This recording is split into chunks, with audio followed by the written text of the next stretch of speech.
Welcome into the Stampede. My name is Ryan Jones. No matter what time you're listening, whether it's morning, afternoon, evening, I hope you're having a fantastic day. This is the Stampede. I am joined by my good friends, colleagues, and my fellow football fanatics, Nick Romero and Ashton Yanez. How are you guys doing today? Feeling fantastic. Good. I add a fourth F to that. Well, there you go. Four Fs. Well, this is becoming a trend. Let's just stray away from using that one F word that we know we're not allowed to use. If you guys have not been following along, today we are fixing the NFC North. Next up will be the NFC South, and that will conclude our series of fixing the entire NFL. If you haven't been following along, what we are doing is conducting a little bit of an experiment, just a little bit of an exercise, if you will, a new segment on the show that I hope to do for multiple off seasons in the future, where we fix the entire NFL. We're going to be going worst to first by record in the division. So for this one, we go Lions, Vikings, Bears, Packers. We've all been assigned teams to rebuild in a way. We're only allowed to do three things to rebuild for these teams to have their ideal off season. Let's start with the sad franchise that is the Detroit Lions, who went 5-11, missed the playoffs last year. I have the Lions. Let's get started. Number one, let Goff have a year. Let's be honest. He's probably not the long-term answer at quarterback, and there's no point in bringing a rookie quarterback into the dumpster fire of an organization that is the Detroit Lions. Basically, in my version of the Lions offseason, you're basically punting on next year and hoping you get the number one NFL draft pick. Sam Howell, North Carolina quarterback, future Detroit Lion. Here we go. And if he doesn't work out, we're going for Arch Manning, who is in high school right now. Number two, replace Kenny Galladay. He doesn't want to be in Detroit. They didn't franchise tag him, so good for him. He's not going to be there anymore. I don't know where he's going to sign, but we'll let you guys know that in our free agency preview. Spend that number 7 overall pick that you have on a talented wide receiver to replace him. Just build towards the future. You're going to have an elite receiver on a rookie deal. Number 3 is save your money for the future. You're not going to win anything next season, so let's just save all that cap space that we have. Detroit currently has $6 million, $6.9 million, so we'll call it $7 million. $7 million worth of cap space. No point to spend any of it. Just draft and play all your rookies everywhere. Just hope that just hope you get the number 1 pick, because this is going to be a long, long rebuild. And I'm not even sure they got the coach right, because the coach, Dan Campbell, seems kind of like a nutbag. So he seems kind of crazy. He's talking about biting people's knees and stuff like that. I mean, some may like that. I think he also admitted to not being the smartest person. Like, he said something along those lines, if I'm not mistaken. It's gonna be a mess. This is an 0-16 team. I fully expect them to go 0-16. So Yeah, I agree.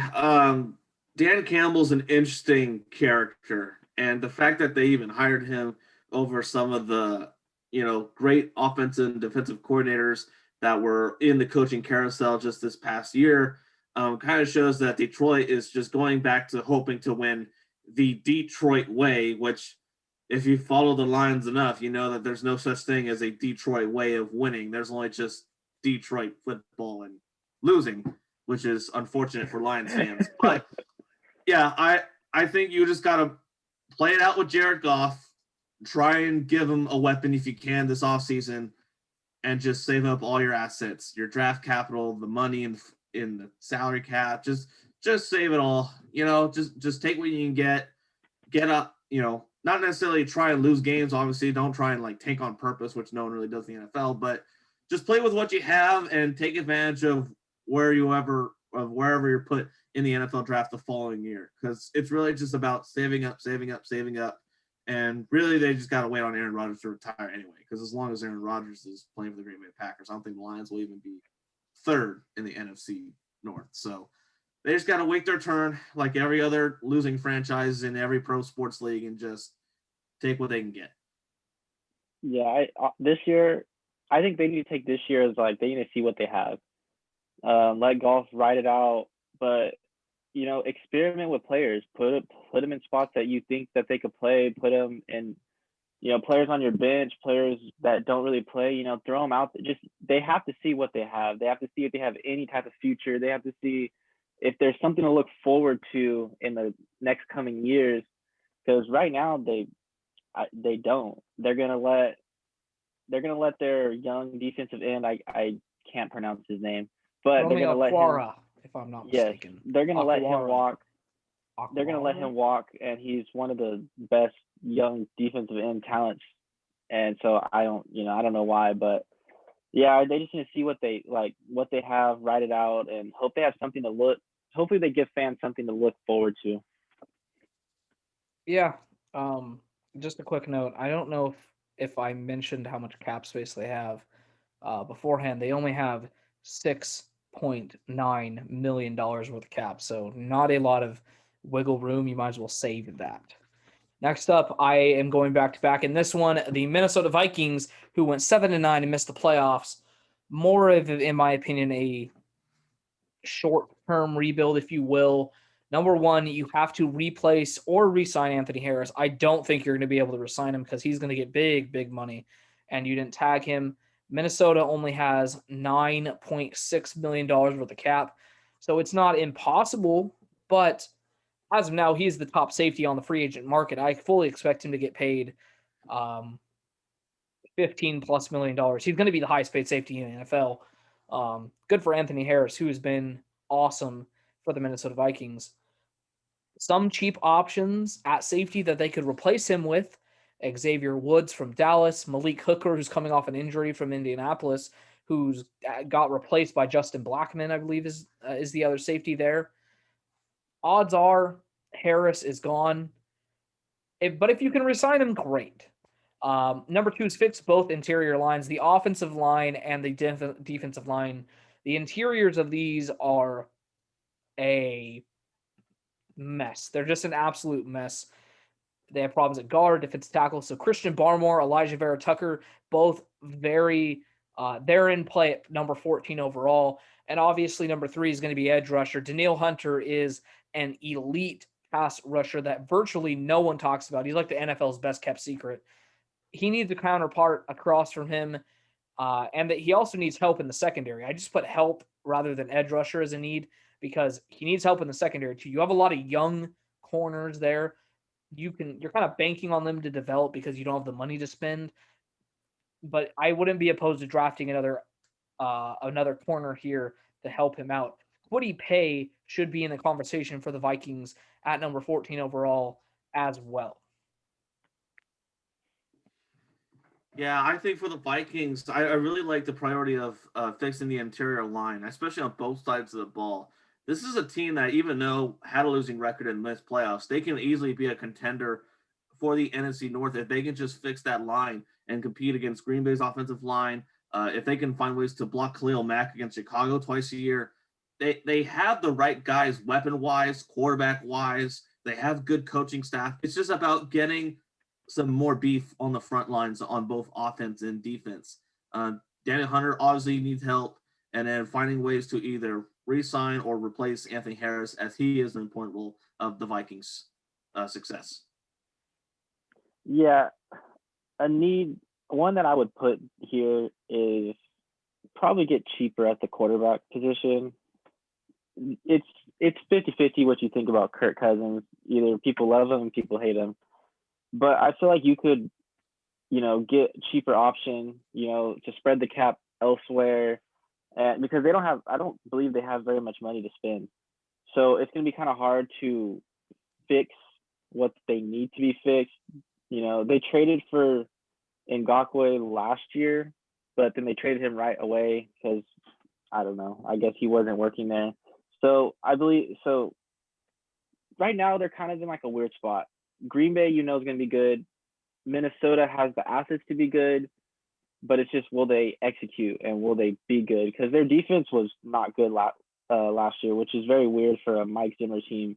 But yeah, honestly, they need to go defense first because you have Dalvin Cook, and I think that offense will do just fine.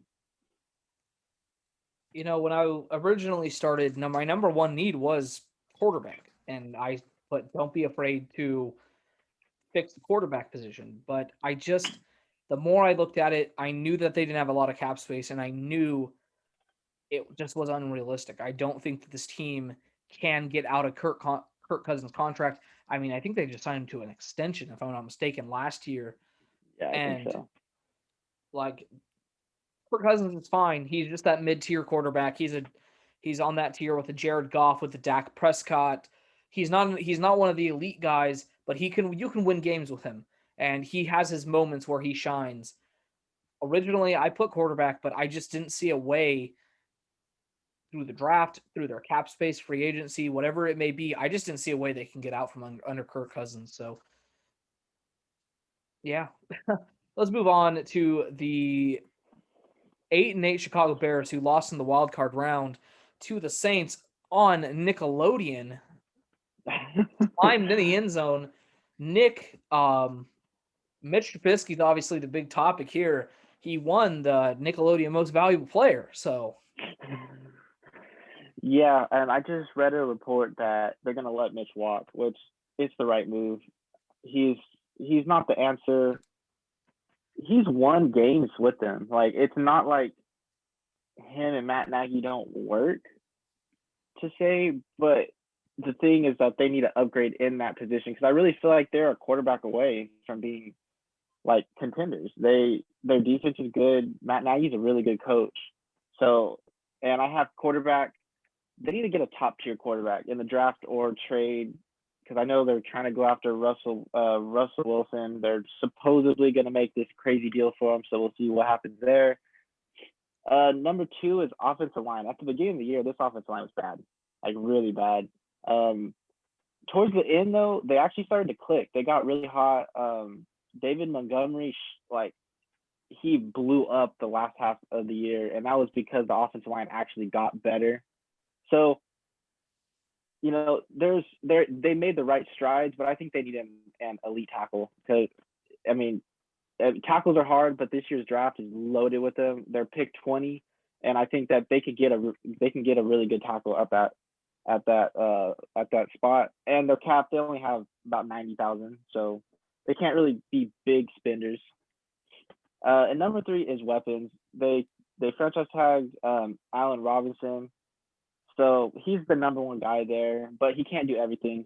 They have Darnell Mooney, which I actually like a lot. He was actually really good last year.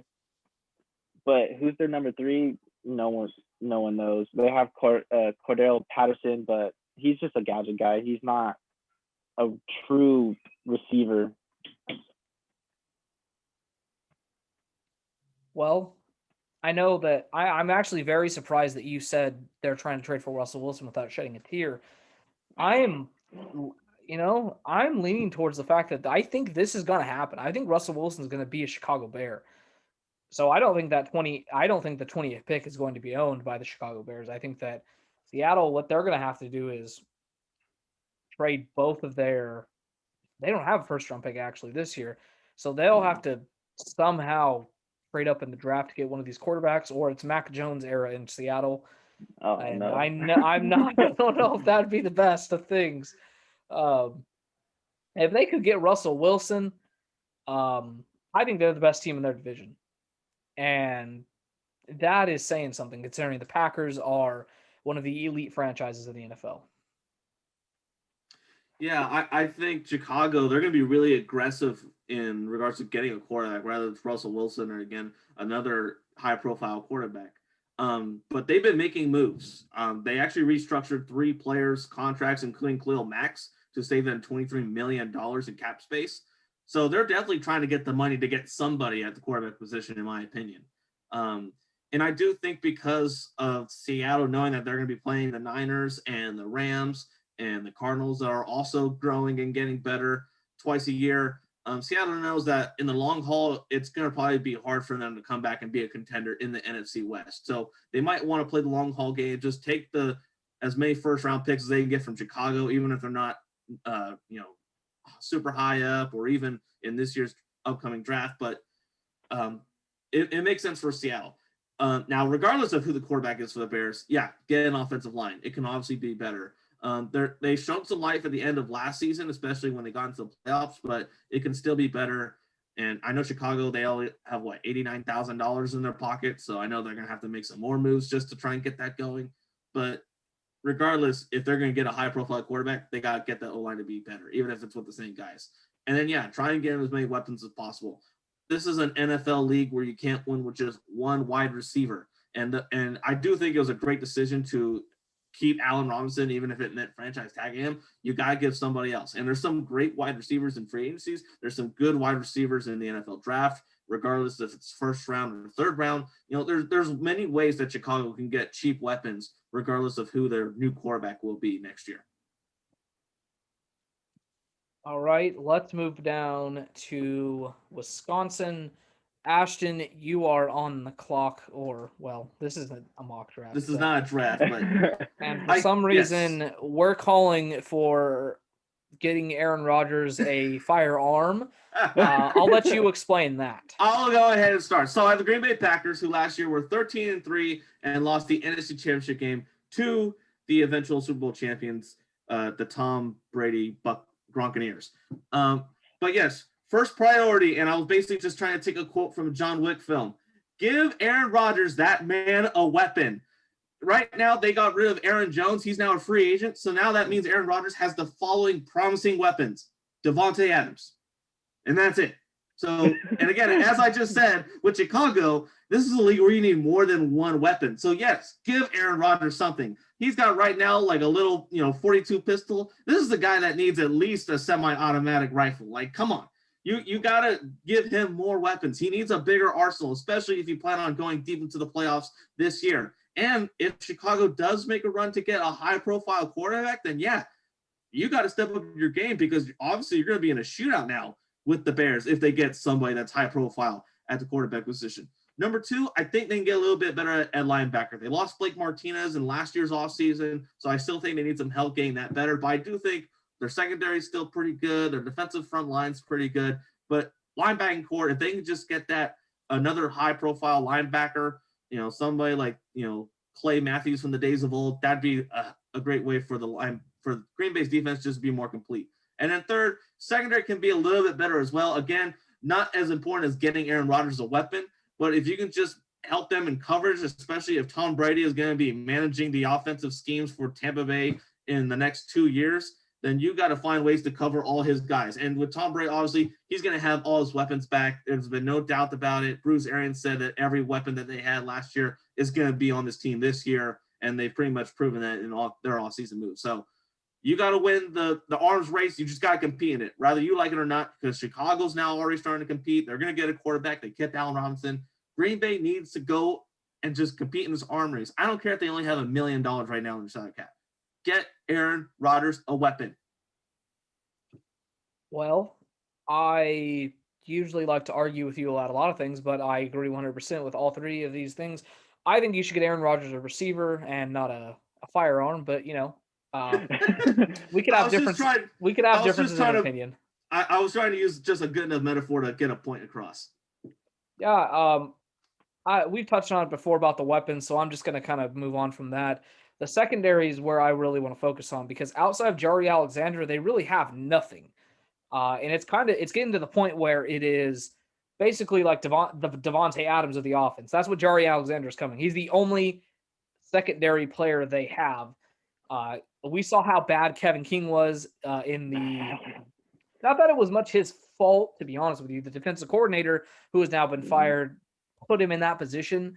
But Kevin King is gone, so you need to have a backup plan there, whether it is going out and signing a veteran. The Packers only have, if I'm not mistaken, they only have $1 million with the cap, so you're going to have to figure something out via the draft. I wouldn't be surprised if this team goes corner around 1 and then waits on the wide receiver just because it's such a deep wide receiver class and corner is very limited here. I don't think they're going to be able to get J.C. Horn, Patrick Surtain, or Caleb Farley, but if you can get the 4th or 5th best corner in this draft, I think you could view that as a success. Yeah, and the past couple of years they've just fallen short. 2 years ago, the Niners just bullied them around, and then last year Tampa Bay, people actually thought the Packers were going to win this game. Like a lot of people did, but Tampa Bay came in and they kind of blew them around too. It's just because teams are figuring out, like when they get deeper into their playoff run, they start like bracketing Devontae Adams. They start being like, make someone else beat you. They might triple team him, and if they've just shown that no one else can beat them. It's just if it's not Devontae Adams, then there's nobody. And Aaron Jones is leaving. I know how Ryan feels about running backs, but he's a big part of what they do. He catches the ball out of the backfield. He can run between the tackles, and they're losing that. And I believe Jamal Williams is also a free agent. So now they got to roll with A.J. Dillon, who actually showed that he could be really good. He played, I believe, at the end of the year. And so there is promise there, but he needs weapons. Everyone knows it. Their tight end was good this year, so I think they have that solved, but he needs a number 2 and a number 3 and a number 4. Well, you mentioned Aaron Jones. This is why they drafted A.J. Dillon. They knew this was coming, Yeah. so we're not a fantasy podcast, but maybe we'll do a fantasy episode or fantasy football in the future or something. But keep your eye out on A.J. Dillon. If he's the number 1 running back, he will be productive here. That will conclude the NFC North. Thank you so much for listening to the Stampede. My name is Ryan Jones, along with my colleagues Ashton Yanez and Nick Romero. Whatever platform you are listening on, please do yourselves a favor. Do us a favor and subscribe so you never miss an episode of the Stampede. And please leave a review, like the video, comment. Just give us feedback. We want to know how we're doing here. All feedback is appreciated. With that being said, this has been the Stampede. We will see you next time.